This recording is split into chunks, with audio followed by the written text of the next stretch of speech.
What's up, guys, and welcome to the next episode of the Table Talk. Today we were going to do something a little different and bring on our sidekick and podcast host, Rob Johnson. You've heard a lot from me and Alex, but we kind of wanted to share our story of how we all came together. Rob has a really cool story of walking away from his previous career, and we just kind of wanted to dive deep a little bit into our story. So Alex, I guess I'm going to start with you because really the story starts with me and Rob coming up with the idea to start the insurance agency, but then Alex came on as a partner. So before we go to Rob's story, I wanted Alex to kind of just talk about his perspective of, coming on, because he was in the insurance agency or in the insurance world for how many years before we came together? I think 3 or 4. Three or four years. Yeah. So basically I had worked at State Farm for a while. Right after college, I worked at State Farm for 3 years. And then after I worked at State Farm, I ended up at Farmers Insurance for an agent in Kennesaw. And basically his agency was ranked, he was ranked number 1 in Georgia and in the United States at the time. So it was incredible to learn from both of those perspectives. They ran their business 2 completely different ways. And, I went to that business after the State Farm. I went to Farmers, and I knew I wanted to open an insurance agency. And so I was in the midst of a year where I was committed to selling enough insurance to open an agency of my own. And then after about a year of doing that, Brent called me. And actually, when he first called me, I ignored the phone call. And I was like, man, that's tough. I heard that dude wanted to do insurance. I think he's going to want to compete with me. And you were interested in real estate. But I had hit him up about some real estate, getting a license and everything. I had talked to someone, James Mitchell on our team, shout out James, had connected us, and we were talking about doing real estate. And we were like, man, why don't we just do both? And so enter me into Rob and Brent's life, where they were over on the side, already planning to open an insurance agency. So, at that point, we're probably about a month away from actually having our office. Me and Rob have been working for months. We had finally found a location. Yeah, that was the hardest part, was finding a location that wasn't close enough to other agents and then building out that location. So it's like, one point that I'll say in this, because our main goal in these table talks is to just bring y'all as much value, and we hope that y'all can learn from our story, but you do have to have patience with this stuff. I talked to the guys at work yesterday, and it's like the balance of aggression plus patience. You have to learn that if you're trying to be in this world. When I was working in those insurance agencies, I was committing all of my effort into getting to becoming an expert on insurance. Like, I did not just kind of hang out for 4 years and then all of a sudden just got an opportunity laid in my hand. It was because I studied the product, understood what I was doing, and had success in sales that these guys were probably even interested in wanting to talk about it. Absolutely. And then, of course, and then after those years, we also met, and it all connected spiritually as well, which I absolutely push you to try to accomplish your spiritual goals through your work as well. Absolutely. Yeah, that was the biggest thing for when Alex originally came and met with me, because me and Rob we were both confident in our ability to sell insurance or really anything, because we were just connected. We were willing to work. We both have the grind in us that we talked about on the previous episode, but we knew that we needed the insurance educational piece. So we were both honestly praying daily for somebody. I think we talked about it the day before you met with Alex about it, and it was funny because Brent was like, we just got to pray about it. We're going to find the right person. And we were expecting an old woman that had been in insurance for like 30 years, and this is what we got. So, close, it worked. But that's why I grew my hair on, man. But it was so cool the way that, I think a lot of times when you do step out on faith and you really start using your faith, and it was a big leap of faith for both of us, walking away from 2 careers, I felt the Lord just pulling at me that we needed somebody that had a really deep insurance knowledge. And luckily we found that with Alex. And honestly, we were just looking for somebody that we could pay a high salary to come in and kind of run it. But the minute I met with Alex, I had such a peace about it that I was like, man, I want to offer you a piece of this. And he came on and partnered with us, which ultimately led to him opening up his own, which we'll get into that. But I want to really touch over now to Rob's story, because me and Rob go way back. We started playing softball together probably when I was 19, I don't know, so long time. Almost 12, 13 years ago. And then Rob ends up getting me a job at the city of Dallas. When I dropped out of college, he's like, man, I think I can get you a job, but it's going to be in the sewer department. Which is the worst department. Oh, yeah. You've heard my sewer department story, which ultimately led me to want to get out of there and get into sales. But Rob How you went to work at the city like right out of high school, right? Yeah, I was 18, 2007. So I worked there for right at 13 years, really. And what's crazy to think back now is I can remember when I took that job at the city, I would tell everybody there, like, you know, I'm only going to work here 6 months. I'm just going to figure out what I want to do. And then I'll find my passion, what I want to do. And I got there and the economy crashed and, you know, jobs were so hard to find, and the city was like the job everybody wanted at the time because you couldn't go out and find a good paying job. So that was reliable. Yeah, the city's not going anywhere. So I got kind of locked in there, and then the people you work with there are so good and so cool, and they become your family and your friends. To next thing you know, I'm 5 years in, and then I'm like, well, I'm still looking. I'm gonna find something to do. Well, then next thing you know, you're 10 years in, and you're like, 10-year plaque. Okay, well, I got 40 more years till I can retire, and I'm vested. So like, I'll just ride this thing out. But just, you know, I was constantly unhappy with the amount of money that I made, and I was also unhappy with having asked permission to do this, or go on vacation, or sick time, or, you know, if you wanted to leave early this day, or, you know, it was just, you were limited on what you could do there, financially, spiritually, mentally. You know, you were kind of trapped. If you were going to, you know, excel in what you wanted to do, you kind of had to find something else. So me and Brent had became good friends at this point, and we had been reaching out, trying to find. Thinking about doing a business for you. I mean, we wanted to do a sporting goods store. We wanted to do this. We wanted to do that. I mean, we tossed like 900 ideas around of what we wanted God's to do. Plan. Yeah. He knew what he was doing, because if we would have opened up a sporting goods store right before COVID, we probably would be back working at the city of Dallas right now. Yeah, I would have had to go back. But I mean, it's so cool, Rob's journey, because for years, man, I was on Rob because I got into real estate. Luckily, I figured out at the city very quickly that I couldn't, you know, I just wasn't, my personality wasn't one that was, you know, good to raise my hand if I needed to take off early, or good to raise my hand and say, hey, can I take off 6 months from now and get turned down because something was going on. I hated that. Mm-hmm. So I quickly wanted to get into the sales world. I left the city, went to a uniform company to sell. Everybody thought I was crazy. Probably was crazy because it was a tough world to sell in. But it quickly, just that leap of faith led me to real estate 6 months later. So after I leave the city, I'm in real estate for 6 months.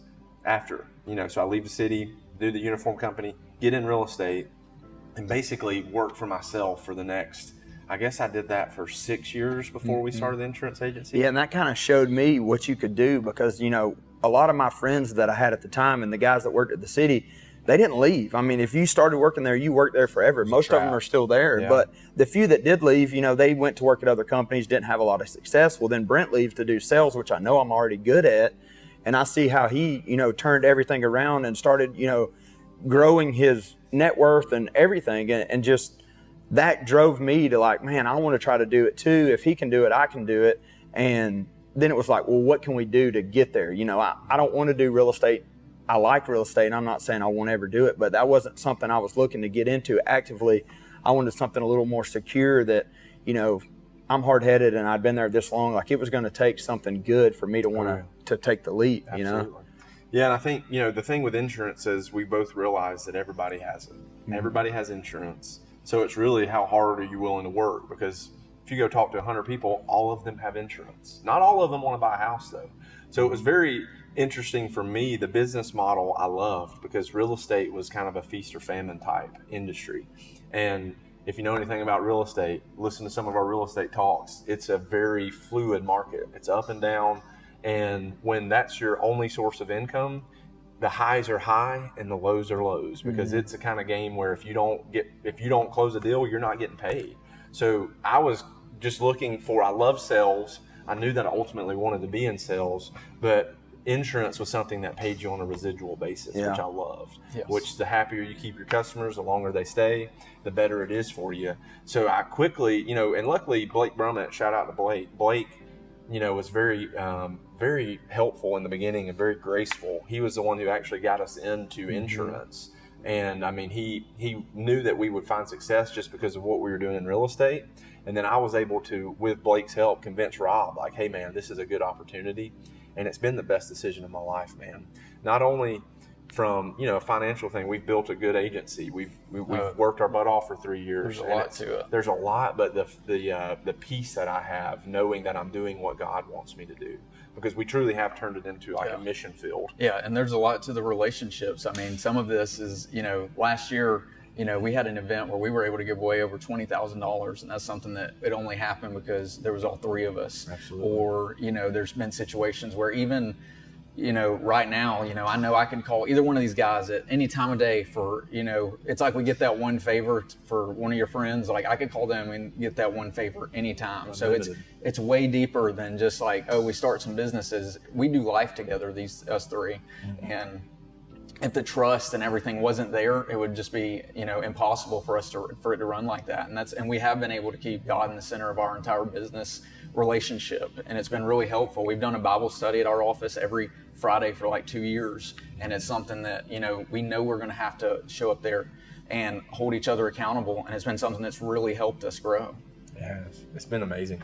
But Rob, I want to ask you, because I've never really asked you this question, so I'm going to put you on the spot, but how hard was it truly, mustering up that pride, even talking to your wife, because I'm sure she had some, scared thoughts. Like, how hard was that moment when you're like 13 years, I'm out? She was honestly the easiest one, because she was like, you hate this, you can go make more money, well, what are you waiting on? You know what I mean? But for me, it was just tough because the people that I work with more than anything. And I hate to get emotional. No, I love it. I love emotions. Yeah, keeps it real. But COVID ended up being the best thing for me because that allowed us to have a break from work. We were able to study up, figure out how that happened. Figure out the insurance side of it, because that allowed us time to study. But the nervous I was the day I went in to put in that notice. Yeah, your notice. But 2 week. Man, it was like I was nervous wreck. Didn't want to go in there. I go in there and I give it to my boss, and me and him were buddies, but we didn't see eye to eye a lot of the time. But nice as could be. And God, you talking about a weight off your shoulders? Yeah, that was. Well, I love that, and the reason I didn't know you would get emotional, but I love that. That's even better TV. So, because the thought of, when I left the city, I had lived in my parents' basement. Full disclosure. Yeah, I had no bills. You said you were 20? I was 22, 23, so I was still it was before I had met my wife, still living in the basement. I think I had a truck payment that I probably shouldn't have had at the time. But I was getting a higher salary. Like basically, it was a no-brainer for me to go and step out. So way easier decision for Rob, who's been there for 30 years, who has a daughter, who has a wife, who has a brand new house. Yeah, all these things. That's why I wanted him to share his story, and that's the whole reason we even wanted to do this table talk, because this is real life, guys. What we're talking about. We live it. There's thousands of people in that situation that want to do more or want to accomplish something, and they don't know how, or they're scared to. But I mean, Rob, once you do it, it's easy. It's just we doing talk about being open to opportunity. Rob was open to opportunity when the time came, and he made the leap. He committed, and now I see him committed. Throughout a lot of aspects of his life, and I watched him grow, and it's been amazing. And I think he could say that had he made different decisions, who knows what would have happened. I'd probably still be grinding out the city, man. Yeah. Which, there's nothing wrong with the city of Dallas. Those people, they're great. That place is awesome. Maybe one day I can move back to the city and be a council member. There you go. The mayor. No, I'm just kidding. I'm setting it up. But I love the city of Dallas, and it was good people. Great to me. It built both of us in a sense. That's what it was so cool, that it essentially built both of us in different ways. And I always go back to God's plan, as Drake would say. I think he knew what he was doing before we could even realize it. Yeah. And even Alex coming on. So now full circle, you understand kind of why me and Rob called upon Alex, and you understand the background of Rob. But Alex also had to sacrifice a lot, because he didn't know me and Rob from Adam, really. We had hung out 2 times before. Yeah. And literally, I'm like, hey, dude, you want to partner with us? And the next day, he's sitting in this space. I had never met him. Sheetrock. We went. I was like, hey, come meet Rob at our office. We're in there as they're putting sheetrock in, and he's like, met me yesterday, and basically signed his name on the dotted line the next day to come on board with us and help us build something massive. So even for you, Alex, I guess share your perspective on how hard that had to be. Well, honestly, it was a faith point, but it was also, because I had just endeavored on reading the entire Bible like 3 or 4 months before that. So I was like right in this spot where I was like, what's happening anyway? So anyways, That's wild. And so, you know, we get to this moment and it's like, man, I've literally gotten into insurance 3 years prior to this just to open an insurance agency. And now, like, here's the opportunity. And, you know, I took it to my wife and I said, you know, what do you think about this partnership? She said, what if it changes your whole life and you love it? And yeah, dude, that question, I was like, holy smokes. And I really started thinking about it. And then I was able to kind of like take the leap from there. And it was like they said, right in the middle of COVID, you know, and, but for my end, it was just like, now it was just time to do what I always had thought I was going to do. But I had to put my ego to the side because I had always thought, that it would be me that got the business and everything. And when we started it with Brent, which in the long run, I do end up with one, you know, which is also the plan, but on Main Street too. Yeah, Downtown Dallas. The thing is that they talk about the city of Dallas and how, you know, it gave so much to them and they learned these lessons. Well, you know, now we get to give right back to it because we got a business there. So it's amazing full circle how that works. And but going back to the leap of faith, man, it was honestly kind of easy. Yeah. Like at the time, it felt like the obvious answer after I talked, you know, and she asked me that. So you were a lot more clean cut that day when I met you, man. Yeah. Short beard, short hair. Yeah, I was. That was definitely. I had been tucking my shirt in for like 4.5 years or 3.5 years. Yeah. Now he's like Samson, so we can't cut the hair. I don't even remember what we talked about. I remember I had Harper with me, but that was all I remember. Your white truck, that show, that 96 Z71. Yeah, I had to look like a stud. Yeah, that was good. And so for me, I love both of the stories, and obviously my story is so much different because I knew that God had this in store for me, and I wanted to put us in the best success situation. Like that was my whole goal. And I knew what Rob was going to do from the sales side. I just knew that both of us went to Paulding County High School, so we really needed some educational help. And then Alex brought obviously the sales background. It was just so much more than I envisioned. You know, when we were dreaming, and we joked earlier about the old lady that knew insurance, man, God had such a good plan. Like that's how he does it. You know, a lot of times we think we know the design for our life and how it should work out. And that's the total opposite of the real way. Or we have the best of intention, like, and we picture this life, and then it ends up being even better what actually happens. So like, just let go of that expectation. Let go and let God, dude. Yeah, let go and let God. And that's the biggest takeaway that I wanted to give you guys from this table talk is just the thought of whether you're in an organization building something and you're going to stay there forever, that's amazing. That's amazing. Or like Alex said, he was working in somebody's organization the whole time thinking about the day that he was going to start his organization. There's a lot to be said about that. And then Rob, he was just grinding his butt off the whole time and not even really thinking. He was just working hard. I remember Rob would work harder after work to pay his bills. That was how committed he was to his family and taking them on vacation and doing these things. He was literally having to work, I don't know, maybe 3 jobs. So he was really getting after it. And I knew what was going to happen when we all got together, but I had no idea of how it was going to unfold. I had no idea of how good it was honestly going to be. Our community supports us a lot too, and that helps. It helps. We have so many people who support us and watch us and watch what we do, encourage us. So it's been such a fun ride. And I wouldn't trade it for anything. Yes, it's been hard. Yes, there's obstacles every single day. Still hard. It's still hard. And if you listen to our previous messages, it's never going to not be hard. Yeah. It's just it's all relative. It's all relative, exactly. So I love you guys. I just wanted you to hear our story and hear that, what we preach, we live. This stuff has truly changed our life. Rob has made so many steps and bounds between the city of Dallas and now. Yes. I can't even imagine the person that Rob used to be. Not that he was a bad guy. We both just needed to grow a lot. So I wanted you to hear his story because I think it's very inspiring for somebody. It also just shows work ethic, man. Rob, he had no plans for, no set written down goals that we preach on goals. He had no goals set written down, but he had work ethic, man. And work ethic will travel. It'll get you places. It helps. And so, and the only other thing is the only other thing I do want to mention is the delayed gratification that's in the midst of all this for every single one of us. Mm-hmm. So it does take patience and it does take that delayed gratification. I worked for, 4 years just hoping for an opportunity to do what we get to do now.